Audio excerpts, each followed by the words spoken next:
Луна, небо, звезды и брызги. Ну, видимо, море какое-то.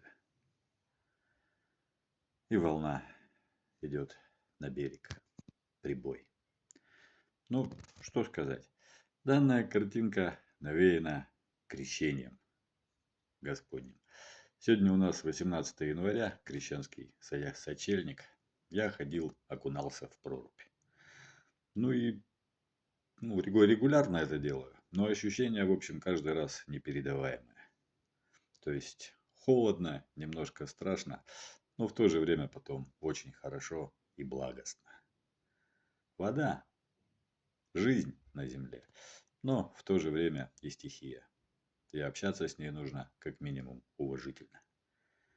Ну и с крещением всех, православные, с крещением Господним.